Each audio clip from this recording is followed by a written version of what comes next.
ঢাকা। তো দীর্ঘ অনেক দিন হয় আমার পেটটা অনেক শক্ত শক্ত ফিল হচ্ছিল।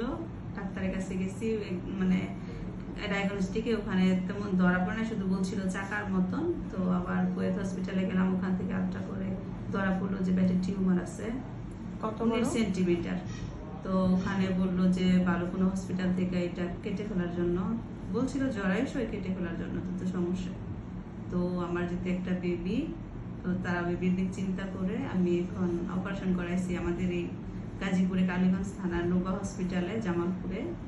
রহিমা সুলতানা ম্যাম আমার অপারেশনটা করাইছে। টিউমার ওজন ছিল 2.5 কেজি।